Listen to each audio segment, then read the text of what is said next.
नमस्कार। आपका स्वागत है हमारी YouTube चैनल शिक्षा सखा पर। आज मैं आपके लिए लेकर आई हूँ नैतिक शिक्षा कक्षा 7 10वां पाठ। इस पाठ का नाम है आर्यभट्ट। अगर अभी तक आपने मेरे चैनल को सब्सक्राइब नहीं किया है तो प्लीज़ मेरे चैनल को सब्सक्राइब कर लें।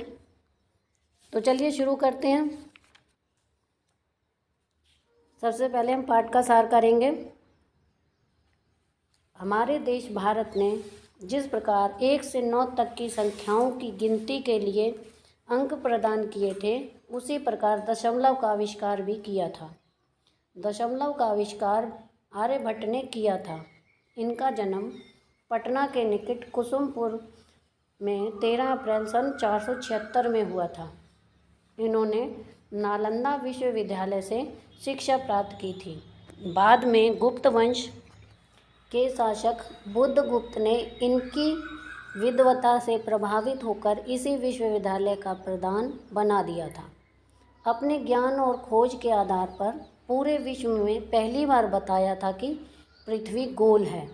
इन्होंने ही पृथ्वी के आकार, गति और परिधि का अनुमान लगाया है। इन्होंने बताया था चाँद पर अंधेरा है और वह सूर्य के प्रकाश से चमकता है। इन्होंने ही बताया था कि पृथ्वी और चंद्रमा की छायाओं के कारण ग्रहण लगता है।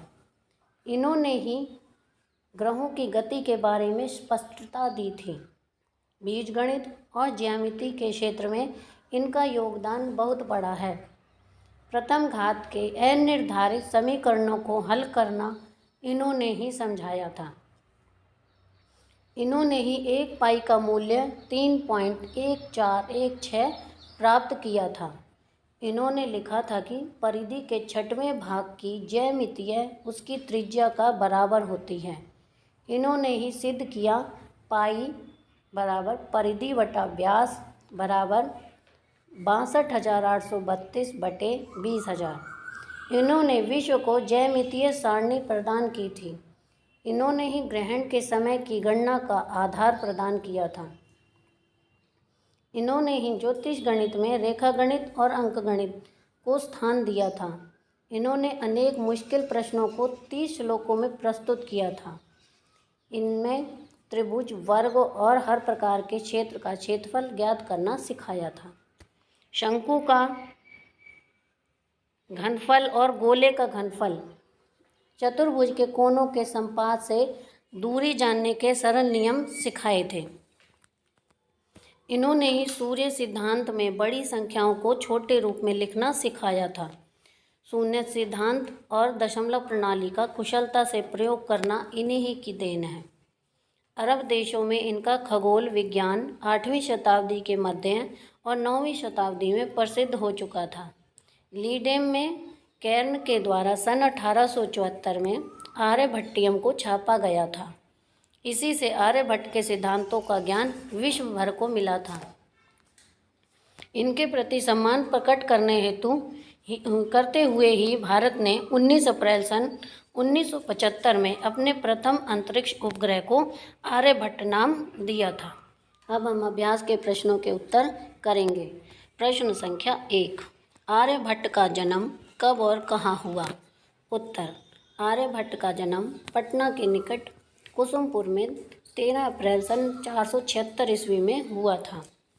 प्रश्न संख्या 2, आर्यभट्ट ने सूर्य ग्रहण और चंद्र ग्रहण के विषय में क्या अनुसंधान किया?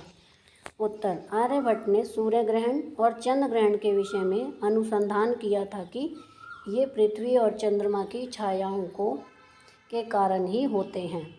प्रश्न संख्या 3, आर्यभट्ट के प्रसिद्ध ग्रंथ का क्या नाम है? इस ग्रंथ का रचना काल बताएं। उत्तर, आर्यभट्ट का प्रसिद्ध ग्रंथ का नाम आर्यभट्टीय है। इस ग्रंथ की रचना सन 1874 ईस्वी में हुई थी। प्रश्न संख्या 4, सर्वप्रथम किस देश में शून्य और दशमलव प्रणाली का उपयोग किया गया? उत्तर, शून्य और दशमलव प्रणाली का उपयोग सर्वप्रथम भारत में किया गया। यह हमारा पाठ का सार यहाँ पर पूरा हो गया है। आपको मेरी वीडियो कैसी लगी मुझे कमेंट करके ज़रूर बताएं। प्लीज़ मेरे चैनल को लाइक करें, शेयर करें और सब्सक्राइब करना ना भूलें। Thank you.